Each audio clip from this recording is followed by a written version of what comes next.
My name is Tobias Klarskov, and I'm 27 years old, and I found Islam approximately 3 or 4 years ago.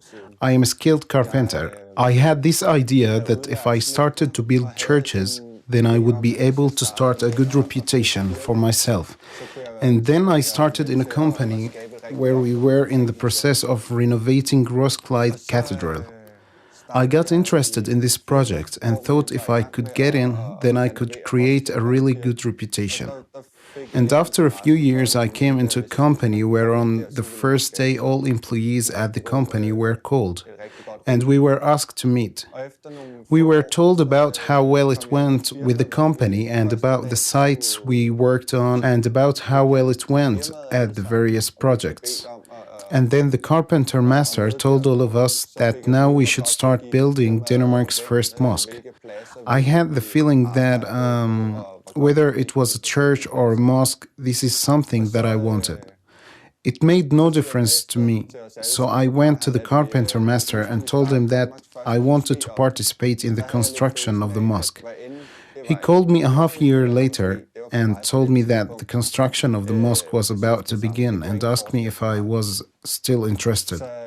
For sure I was. I went off to the mosque and continued going for 2-3 months where I worked at the mosque and accidentally stumbled upon an old acquaintance whom I had not talked to in 5 years or more.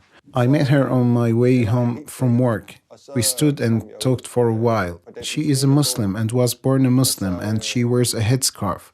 But for me at that time, I did not know anything about it. For me, it was completely random to encounter her there. We stood and talked for a while, on various issues. I told her that I was in the process of building a mosque, because at that time I thought it was very interesting as she was a Muslim. So she was very excited and started to explain a little about Islam, and she asked me if I had any interest in Islam. However, at that time I did not really have interest or knowledge about Islam, other than what you get to know by the media. She explained a little, and I basically thought that because I worked at a mosque, I got the feeling that it could be fun to understand what I was in the process of building. So she presented to me something called UMG, the Muslim Youth Group, which I took and said, "Thank you, I'd like to see what it was." About a week after we met, we went to the UMG, and it was divided between brothers and sisters. It was quite exciting to come down here because she went to the sisters and I went to the brothers' side. I came there as a Dane, and I had to pull back the curtain. They were all foreigners, and they looked at me, and I looked over at them and thought, well, here I am. But right from the beginning, they were very sweet and nice people. They came over to me and greeted me and asked what I'm doing here and why I'm here and this and that. I then explained to them the story. They were really happy about the fact that I was in the process of building a mosque. At that point, I did not know what it meant yet, other than it was a job I had to do. They explained, and we sat and talked, and it came down to an evening of debates, where they sat and talked about what Islam was and different things. And after the debate that they came back to me and we sat and talked, and they asked about me, about my life, about who I am and things like that. The more I talked to them, the more I found out that I had much in common with these people. And I feel that the way I was raised and the way I grew up, that we shared many views and opinions about how to be as a human and things like that. And then I found out that they had the same ways of behaving, which I have always had. Personally, I have always been a type that knew a lot of people, and I have all round. I was born and raised in Hividover and moved around a lot and encountered many people. But I never really felt that I wanted to be part of a group, or that I could not talk to someone because he was such, or with her because she did such. I have always been myself, but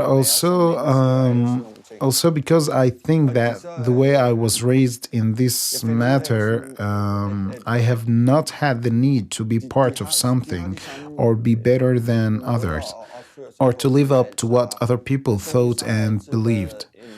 So I've always been all around from one group to another, and I've been a bit with them over here, and I've been a bit with them over here, and a bit with them over there.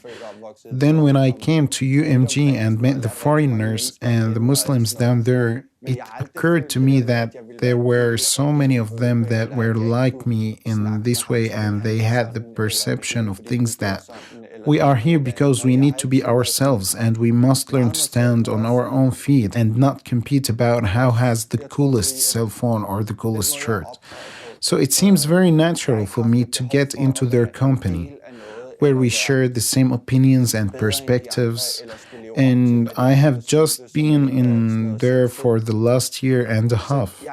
And the more I've talked with these people and also started to meet them in private, it just occurred to me, and to many of them as well who said that to me, that the way I was raised and brought up is much like the Islamic way of behaving. So it has never been a leap that I have taken from being a Dain to being a Muslim, or an atheist to a Muslim. So it has been very natural for me from the time that I had entered. So it has been very natural for me from the time that I had entered UMG to the time that I'm today. I don't feel like I have changed. There are many who have asked me questions and told me, well, Tobias, are there not many limitations? There are many things you can do. Has it not changed your life? Generally, I explained to them that before I was a Muslim, I did not kill people and I did not steal from people, and this is what Islam enforces. All these things are not part of Islam. So when we hear in the media that there are some who have killed in the name of Allah, it will be equal to me taking my body Sebastian and saying, now I want to kill in his Allah's name. It will be equal to me taking my body Sebastian and saying, now I want to kill in his Allah's name. I've never talked to Sebastian about this, so he will probably be very upset if I started saying this. And it is the same with Allah. Allah has never asked us to kill in His name. So there is a very distorted perception of what Islam is. And there are many who abuse Islam and Allah's name. So there is a very distorted perception of what Islam is. And there are many who abuse Islam and Allah's name. Just as when you look at a football stadium where suddenly there are 2,000 people running in the stadium to smash everything. When I ask football fans whether they regard these people who run onto the pitch as football fans, they say no, they are crazy and they are violent psychopaths and terrorists. And that's where I like to flip it over and say it's the same for us when people blow themselves up in the car or drive into a bus. It has nothing to do with Islam. Again, it's just terrorists. There are many who have managed to distort the image of Islam because they use an excuse, whether it's a football club or a religion, and they say, well, then that's just how it is. The more this case is brought up, the more it becomes real for the people who do not dare set themselves into meeting the people that are involved. I bet that if you come into a football club and you talk to them about what their unity is, then it's my understanding that they are drinking beer and eating hot dogs on a stadium. I bet that if you came into a football club and you talk to them about what their unity is, then it's my understanding that they are drinking beer and eating hot dogs on a stadium. Wherein they on TV can show a stream of Broadway Stadium where there are people running in and smashing things. We see this over the course of 2 months. So this can technically become my view of football fans, even if I don't go and talk to them. And I feel that the same thing has happened with Islam. When people see what happens on TV and see some people with dark hair and brown eyes behave absolutely unacceptable, they just automatically assume that it's part of Islam to behave in such a manner. As much as I would think that there has been the ongoing debate here in Denmark about how preschools will not serve pork anymore, but I've never read or heard anywhere that it has something to do with Muslims that preschools will not serve pork. Because the word pork is mentioned, then many people associate this immediately to the Muslims, as if this is our fault that pork will not be served, but no one has ever mentioned it. It's just because they've heard several times that Muslims do not eat pork, so they derived a conclusion from it that it's probably them and their fault that children cannot eat pork in preschool. I have always felt in my entire life that there have been so many coincidences when I learned about Islam. I could see in the rear view mirror that there has been a red thread throughout my entire life. There have not been things that has happened in my life as coincidence until this day. I can pretty much put a word on all the things that has happened in my life, and I still choose to call it coincidence until this day. But that's just the word I use so others can understand it too. But in my life, there has been, I believe in fate. I believe that we experience a few things in our lives that make us ponder. I think that we have two choices. And it may be a coincidence that the girl I told you about, whom I met in Norebro on my way home from work, it might well have been a coincidence. But for me, this is quite a vivid red thread through my life, telling me that since I got the chance and said yes to get into UMG to see what it was, well, I felt that I grabbed the chance that was created for me. So Allah gave me it, and I hold on. I feel I am on the right path. And therefore, when I catch the right chances, let me explain. If there is a knife on the table, then I can use it to eat and I can use it to kill. If there is a knife on the table, then I can use it to eat and I can use it to kill. Allah has given me the free will and I can do what I want with it.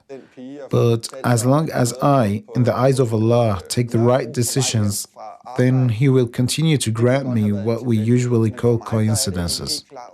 Then He will continue to create the good things in my life that makes me experience the right things. And we've all had it, though in one way or another. But for me, it has been a learning process. I grew up with alcohol and talking to girls and other things like that, which was all quite normal. And I feel that Allah has given me those opportunities so that I today don't feel the need to do this and that because I've already tried it. I know what good things it offers and I know what bad things it gives. Last year, I started to work at Roskilde Festival with a buddy, where we helped set the stage. And this year, we got the offer again if we would like to participate. So we took 4 friends and we went again this year to help set up the stage. So we went for a walk through all the camps there back and forth. We did it for 2 hours, where we basically just went and observed all the people there. Movie, I don't know, a science fiction movie or a refugee camp, with people who are tied and put into small tents, total chaos. We walked and talked for a while about what it really means to be drunk, and I came to the conclusion that it is an escape from reality if people choose to drink. So we came to work at 4 a.m., but there was not much to do anyway, so we had kept ourselves awake all night for no good reason. But it turned around from night to day, and we had finished the work, and we walked out and observed how people were when they were completely drunk and everything was in chaos. I got such weird feelings and thoughts. I could see how people sat and urinated everywhere. People had no resistance, and people had no control over themselves, and they did as they pleased. And people had no control over themselves and they did as they pleased. I started to think, so you can call it coincidence whether we were going to work that evening, but for me, it really put some thought into my head, and it caused me and my bodies not to drink for the last 4 or 5 days at Roskilde Festival. It turned around from day to night, which also probably has little to do with it. But now that I've got faith, I have also clearly experienced that Allah helps us when He knows our intentions. He helps us on our way, so He has definitely helped me in those situations. A little while after I got home from Roskilde Festival, the month of Ramadan started. I got the feeling that if I could keep myself, I had a really good time at the festival and we stayed awake right up until late at night without being drunk or take part in these events. Well, then I thought that when I was 14 years old, I could enjoy myself with my friends without drinking. Therefore, I thought that I could also enjoy myself this day as a 27 years old. I had, after all, experienced it at Roskilde Festival. So I decided that since the month of Ramadan has started, that now I would try 100% to live according to Islamic rules that tells us that we should not drink, we should not eat pork and all such things. So I decided that since the month of Ramadan had started, that now I would try 100% to live according to Islamic rules that tells us that we should not drink, we should not eat pork and all such things. So for me, it started when I put it all that was behind me on the shelf and was done with it. And I haven't had the need for it for the last 2.5 months now. And I have not had the need for it for the last 2.5 months now. I also have experienced that, at least for me, it's just a temptation anyway. And many of my friends have asked me, well, it is not difficult because you grew up with eating pork and you've also been drinking throughout your life. And I explained it like that. Just because you see a girl on the street does not mean that you necessarily have to have intercourse with her. There's also certain intentions in your head that tells you that you exceed certain limits and that you need to keep yourself inside certain moral requirements you have. It's exactly the same thing for me. It's not something I need, it's something I've tried, and I know what kind of fun experiences and bad experiences it has brought me. So I'm not tempted by these situations anymore. It's for me a closed chapter. For me, I pray my 5 prayers 3 times a day. I started doing so in the month of Ramadan. Again, it came to me quite natural. It gave me the strength when I was at work for 12 hours a day and when I came home and had to work in the kitchen. But I'm quite sure that showing Allah that I want this, He has helped me endure all this stuff without feeling completely exhausted and quite tired. For me, it's not any different than when people... A few years ago, I played basketball for 10 years, and we practiced 4 times, sometimes 5 times a week, and played matches over the weekend. I had this discipline which told me that if I wanted to achieve something or if I wanted to be at the same level as others, then that is what's required. That is not something anybody sees as a strange thing if people play football or whatever sport they take part in. People can easily relate when others get up in the morning and practice for 3 hours, go to school, come back and practice for 3 hours and eat dinner and practice, come back and practice for 3 hours and eat dinner and practice for another 3 hours. And for me to be a Muslim now, I see it the same way. I get up and when I get home from work, I pray 2 of my prayers. I do the things I want to do, then I pray 2 of my evening prayers. I get up again at night and pray my night prayer. I think in every possible way that this is just a discipline you have inside yourself. I believe that as soon as you feel that you are in contact with Allah, you dare ask for more things. As an atheist, I did not ask for things because I did not think there was any more greater than us. And I said I asked for something 3 times and got the feeling that now I also have to say thank you. And got the feeling that now I also have to say thank you because quite often we ask for something, then we don't think about what we asked for. After a while, when we are doing well again, we forget what we asked for and we continue to live happily with a mission. But now as a Muslim, I know what I'm asking for and I'm not afraid to ask for Allah's help anymore. So when I'm done with my prayer and I ask Allah for help, I can feel, and I have experienced several times that it can take 14 days or 24 hours before you get help as long as you just keep your eyes and ears open.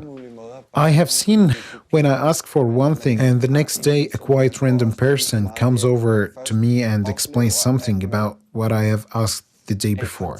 It's some pretty wide experiences that I had never believed in the first 25.